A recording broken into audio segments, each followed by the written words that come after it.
It's believed that the soul dwells in things that are cherished. What happens though if some trash is thrown out? What comes to inhabit it? Hey everyone, Diavolo here, and in today's video, we're delving into a brand new series, something I've been tapped into since I saw some people discussing it in the comment section last year. Gachiakuta, a world where trash-defined status is something that immediately flicked my interest switch and left me questioning what the plot could even involve. How does trash define you? To be honest though, it is almost like a parallel to our own society in that everyone has this trash they buy in order to promote their current status. In this fictional world though, our main protagonist Rudo lived in the slums, having been shunned since he was the son of infamous murderers. While scavenging thrown away treasures to restore and sell, he's labelled as a trash vandal and hunted by authorities. His only light is Chiwa, a girl who sees value in him despite his past. Sadly though, when Rudo was framed for the murder of his guardian, Regto, the world turns on him. Branded a killer, he's sentenced to be cast into the ground, an abyss for criminals and discarded waste. Betrayed, furious, and broken, Rudo vows revenge as he's plunged into darkness. Awakening amidst the wreckage below, Rudo finds himself face to face with a monstrous beast, marking the true beginning of his fight to change a corrupt world.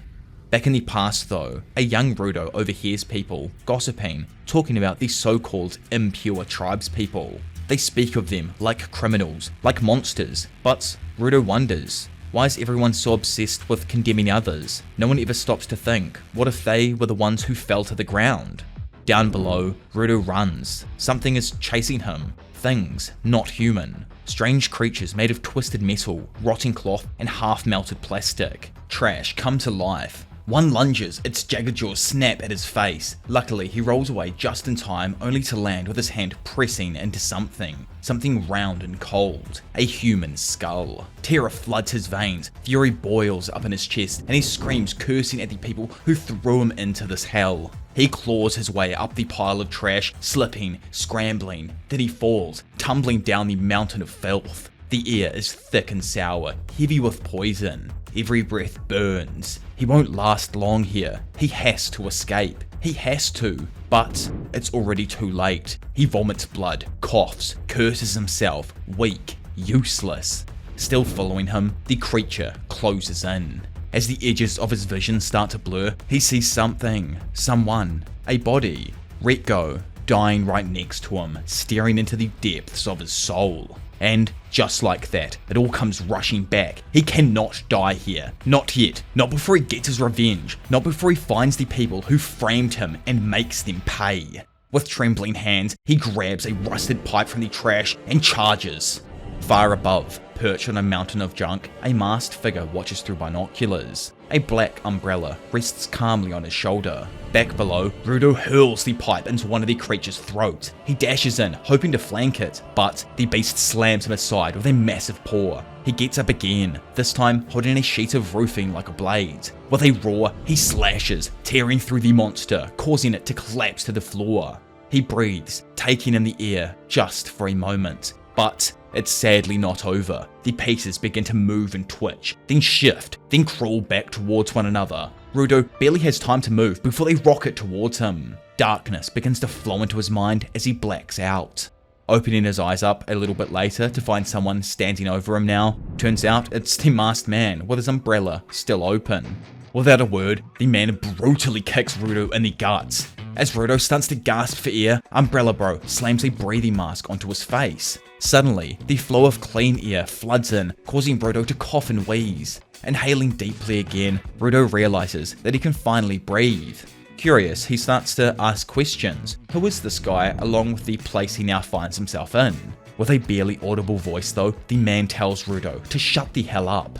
Rudo shouts back, unable to hear him. Snapping back though, the man claims this isn't underground. This is the surface, the place where sky people dump their trash. This wasteland, it's what's left of the world. He points to the monsters around, something called an aberrant beast in this world, and exclaims that you cannot kill them with normal weapons. He glares at Rudo. You brought this noise upon yourself.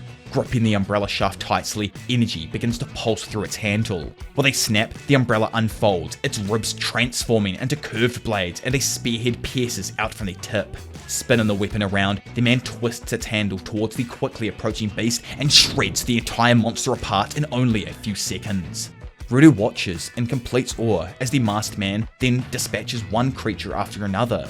He stares at the weapon, at the man, at the raw power on display, and thinks that if he just had that strength, he could rise above and destroy the people who threw him into this abyss. Speaking back up, he asks the man for his name. The stranger pauses, then slowly removes his mask. Name's Engine, he says, just your average janitor. Chucking his mask back on, Bro mutters how badly this freaking place stinks, which makes a lot of sense if it's the dumping ground of the people that now live above, which I wonder how this all came to be. A little while later, Rudo wakes up in chains, being dragged along by Engine. The janitor mocks him for falling asleep, while Rudo angrily demands to be released so he can return to the sky and get his revenge. Engine calmly explains that the place Rudo fell from is known as heaven down here on the ground, and going back up is impossible. Still demanding answers, Rudo insists Engine tell him everything he knows about the strange power he saw him use and the world he's now trapped in. Unimpressed with Rudo's attitude, the janitor ominously replies, "I'll teach you what it's like to live in this world," and then drops him off at what looks like an old truck stop. There, Rudo meets a group of masked men. They recognize his clothes and immediately label him as one of the Sky People. Rudo admits that he did fall from heaven to them, which excites them even more. They reveal their faces and start acting super friendly with him, even appearing to help take off his chains, but it's all a ruse. Later on, he wakes up again, chained inside a truck. Turns out the masked men are human traffickers and they want to sell Rudo for a high price simply because he's a sky person. As they mock him and his origins, they explain that the people of the ground hate the Sky People, mainly because of all of the trash the sky dumps down on them every day. Their leader then taunts him and even tries force-feeding him garbage, but Rudo snaps. In a burst of rage, he bites into the man's fingers, tearing through flesh and muscle. Then, with defiance, he starts eating the garbage himself, declaring it's not trash if you can still eat it. In that singular moment of rebellion, it unlocks something inside of him. Rudo's hidden power activates, and he transforms the chains and nearby tire into deadly weapons. He then uses them to attack all of his captors. In shock, the group's leader calls Rudo a giver, hinting at his strange ability to alter the objects he touches. The traffickers band together, trying to bring him down, but Rudo overwhelms them with ease. Watching from a nearby hill, Engine grins with excitement. Back over in the belt, the traffickers' leader is left, paralyzed with fear. Just as Rudo is about to deliver the final blow to him, Engine jumps in and stops him, bringing him back to his senses. With the fight over, Engine then makes a proposal to Rudo. He asks Rudo to join the janitors, explaining that they need his power. But without any hesitation at all, Rudo simply replies that he doesn't want to. Elsewhere atop a building, Zanka receives a buzz from his wrist communicator, pretty much like a cell phone type device. It's Engine on the line, something Zanka finds odd since he rarely contacts him. Getting to it, Engine describes Rudo as a prodigy, then casually adds that he just happened to pick him up in the Forbidden area. Which, I wonder what the Forbidden area is, if it's like a specific area of heaven where people or things get thrown down, so that section is called Forbidden obviously, or if it's a Forbidden area because people on the ground aren't allowed to venture there. Meanwhile, inside a treatment facility, Rudo is overhearing a conversation while being tended to by an unnamed doctor. He quickly chimes in on it, firmly stating that he never agreed to join the janitors. The doctor cuts into the exchange, shouting at Rudo for wandering into the freaking Forbidden Zone, getting himself kidnapped, and risking his life by breathing in toxic air. The argument heats up, with the doctor snapping back when Rudo refers to her as an old man. She makes it very clear she's not one at all. Afterward, Rudo and Engine leave the facility, casually chatting about the cost of Rudo's treatment as they walk. Later, the two sit at a burger joint where the conversation shifts to the aberrant beasts. Rudo shares his understanding that these creatures are formed when intense emotions and thoughts are transformed into energy. Engine agrees, explaining that at their core, aberrant beasts are made up of thought, which is why Jinki are required to defeat them. He goes on to say that Rudo's gloves are his Jinki, and that they can be used to combat the beasts, just like how a pen becomes second nature to a writer, or how a chef relies on their finely sharpened knife. Engine explains that janitors are called givers, people who draw on emotional power from their Jinki. That thought prompts Rudo to reflect. He's used those gloves his whole life, not for fighting, but to hide his hands. Out of nowhere, Injin hands Rudo a bag of money, explaining it came from selling Rudo's clothes. Not understanding what the hell just happened, Rudo freaks out as Injin just casually walks away. Then suddenly, a cat appears, snatches the bag of money, and bolts into the back alleys.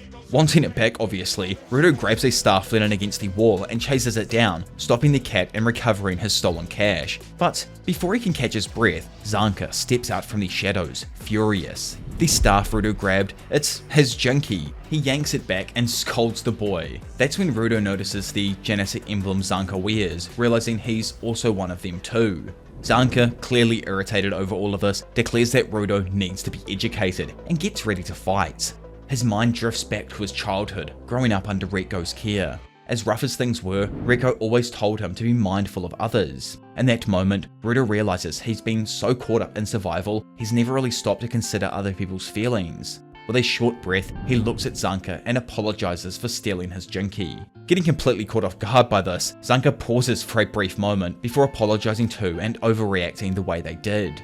Rudo then explains that his gloves aren't just for show, they are his jinky. Taking this in, Zanka gives a slight nod, eyes narrowing in thought, and says, "Those are some pretty damn cool gloves." Rudo lets out a small breath through his nose, remembering something else. Retgo used to tell him that you've got a sour face, kid, fix it sometimes. He recalls standing in front of a mirror, trying to smile, not that it ever quite looked right. So in response to Zanka's comment, Rudo decides to try it again. He stretches his face into a stiff, awkward grin. Zanka immediately scowls, asking if he's mocking him. Rudo tries again, this time with his eyes and mouth squeezed shut in what he hopes looks like a better version. Zanka's face darkens though, questioning again if he's mocking him. Tension boils over and the two start shouting, voices echoing through the alley. Frustration builds fast. Zanka snaps and yells that Rudo's goal is worthless. That's all it freaking takes, boys. Without a second thought, Rudo grabs a nearby metal pole, ready to fight. Zanka doesn't flinch as well. He studies Rudo carefully and asks, half to himself,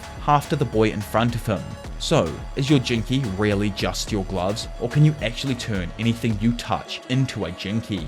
Also, these jinky and English, I should say, are called vital instruments, and people who use vital instruments, as we've been over, are called givers. If you want a full rundown of all of the powers or jinky inside of Gachiakuta, then make sure to let me know down in the comment section below. Anyways, and without warning, Zanka lunges forward and attacks Rudo with his vital instrument, a simple looking staff. As the two clash, Zanka yells over the noise, berating Rudo mid-swing.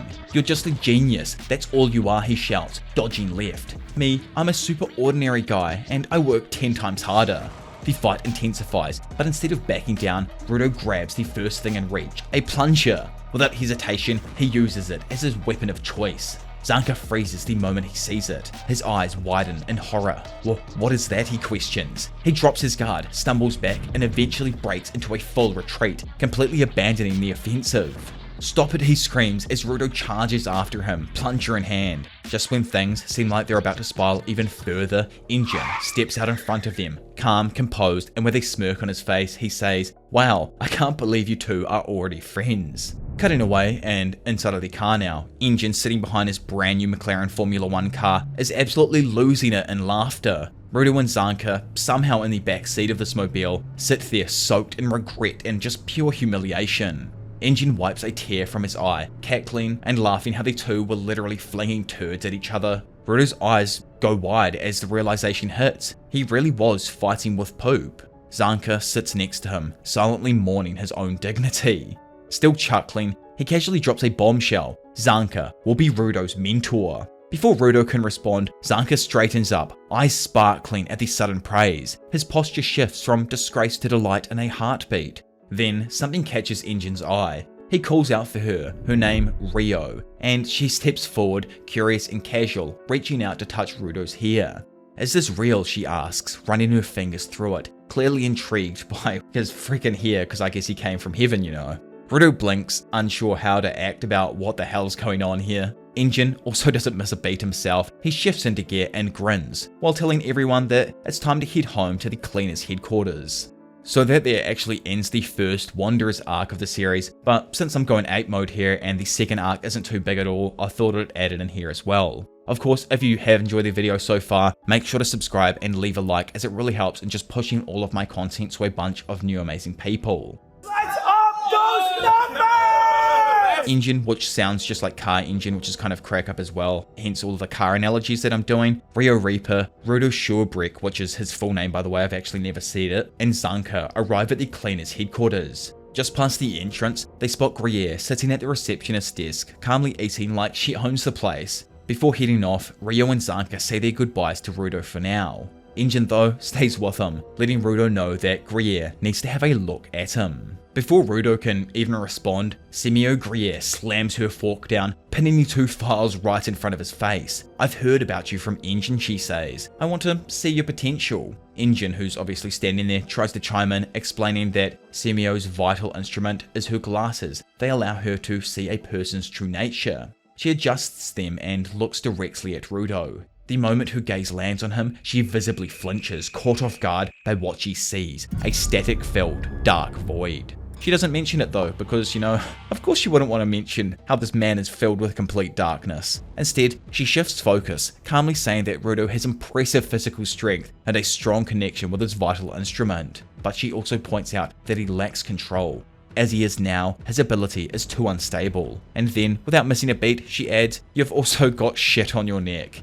Engine also bursts out in laughter, realizing that that was why the freaking flies were swarming them. Still laughing, Engine waves her off and says goodbye as he's going to see the boss. As they walk, he explains the structure of the cleaners to Rudo. There are around 100 of them in total at the organization, divided into 3 roles: combatants, guards, and supporters. Eventually, they arrive at a room full of cleaners, dozens gathered inside, too many to count at a glance. Engine takes one look and closes the door. "Too crowded," he mutters, before moving on. They finally reach the boss's office. Engine stops at the door and turns to Rudo. Before we go in, he says, "You'll become a cleaner, that's all. And don't ask about the boss's vital instrument. Nobody knows what it is, but everyone still respects them."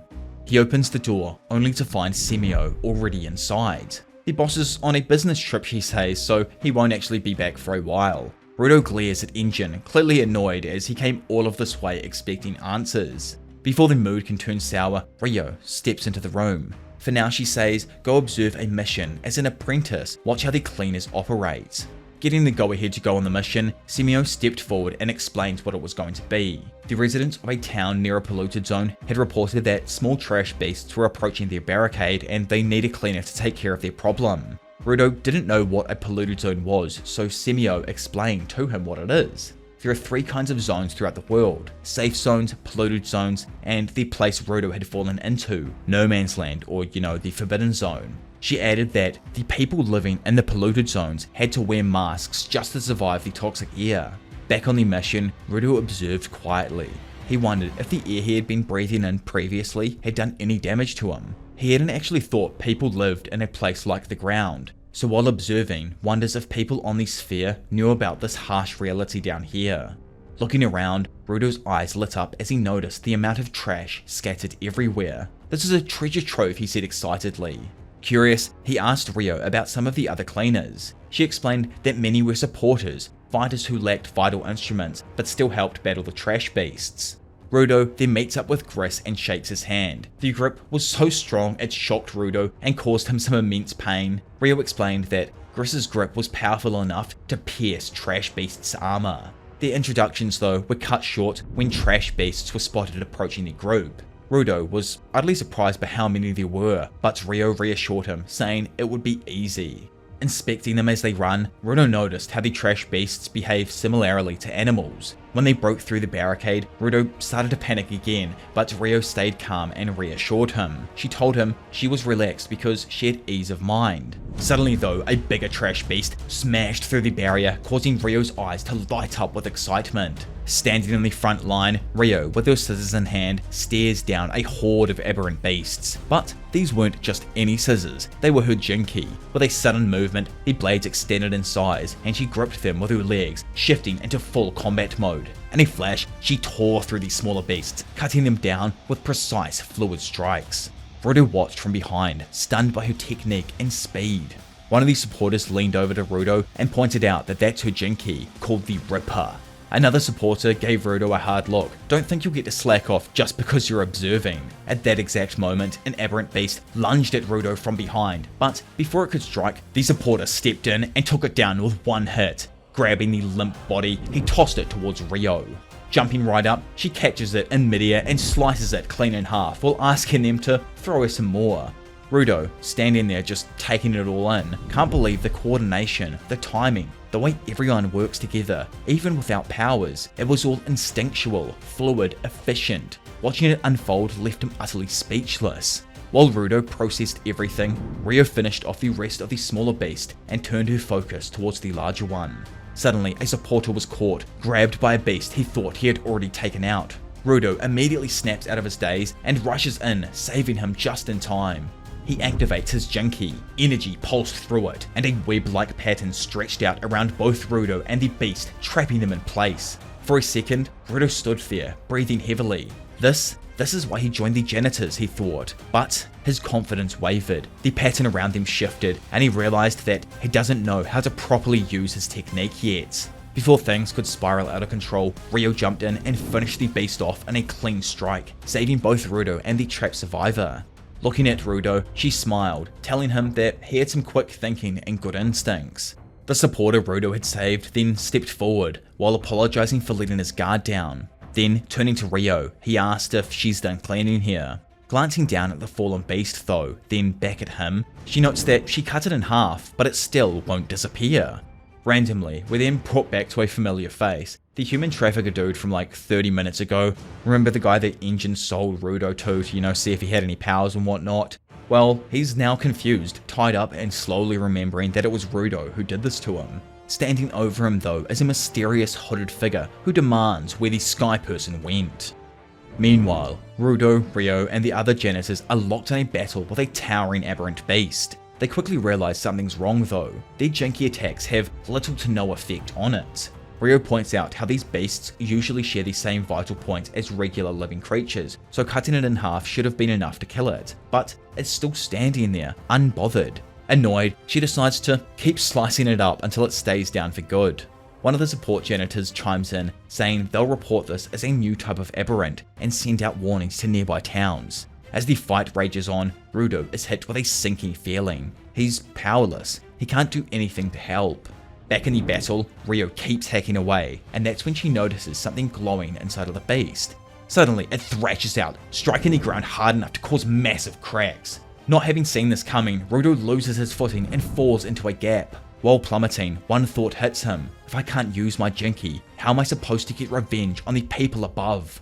Luckily, a supporter janitor grabs him just in time and pulls him back up, telling him firmly, if you've got something you want to do it before you lose the chance. Run! The aberrant beast then lets out a high-pitched shriek in response to Rio's last attack, finally giving away its actual weakness. Seizing the opportunity, she drives her Jinki through it one last time, and the creature finally collapses. She explains that when she pierced through a specific item inside of the beast, it finally died. That's when they realized the truth. The creature was being powered by a Jinki of its own, or was pretty much being manipulated by someone else. Standing there, they're all left with a chilling question. How is it even possible? Elsewhere, Zanka stumbles groggily down a hallway, drawn towards the noisy room at the end. Inside, the janitors are drinking and celebrating. Confused, Zanka turns to Rio and asks what's going on. She casually replies that it's a welcome to the underworld party for Rudo. Zanka looks across the table and spots him. Rudo sitting by himself with his head slumped on the table, clearly not in the mood to celebrate. Rio explains that he's still upset about not being able to use his Jinki properly. Zanka then asks about the strange aberrant beast from their last mission. Rio says it had a different core this time, and that the idea of a beast being born from that kind of power is absolutely terrifying. Back at the table, and with Rudo not having moved, someone sits down beside him to make sure he's okay. The man introduces himself as Gris Lubion. He tells Rudo he did a great job protecting Volo during the mission. Rudo, still frustrated though, says that since he couldn't use his powers, it was Gris and Rio who ended up saving him, just like it used to be with Retgo back on the surface. He adds that he has to get back up there soon, but unless he changes, he'll just keep needing someone to save him. Catching Rudo completely off guard though, Gris then thanks him. Confused, Rudo asks what he means, and Gris explains that Most people look down on supporters when they first meet them. They think they're weak or just dead weight. But Rudo, he didn't treat him like that at all. He gestures across the room at Volo, saying the kid joined the Janitors to wipe out aberrant beasts and is nurturing something special, a precious item, so he can become a giver. Even after that, Volo still plans to continue working as a supporter, determined to prove the doubters all wrong. Chris turns back to Rudo and asks what was it he actually wanted to do before ending up down here on the ground. He tells him to first remember that, and then just do what he can to make it happen. He reminds Rudo to be confident that he's still alive after all. As those words end up sinking in, Engine shows up and asks Rudo if he's even eaten anything yet. Getting their boy to come join back with the group, Rio, Zanka and Gris all invite him to eat with them. Meanwhile, somewhere else entirely, the human trafficker is bloodied, desperate and begging for his life. He insists he already said everything he knows. The hooded figure though simply smiles, kills him and calmly recites a detailed description of Rudo's appearance, expecting a good souvenir sometime in the future. And that there officially brings us to the end of what is, the second arc in Gachiakuta. Obviously, if you have enjoyed the video up to now and want me to continue with this series, make sure you leave a comment down below, like the video, and just subscribe if you are new around here as well. Try and push this video to say like 3,000 likes, and if it does get there, I'll make sure to smash out this entire series before the anime does end this season. Also, make sure to check out the Patreon and become one of my amazing members or just channel members if you want to get early access to all of my content. But for now, it's been your professional degenerate Diavolo, and I will see you all in a bit.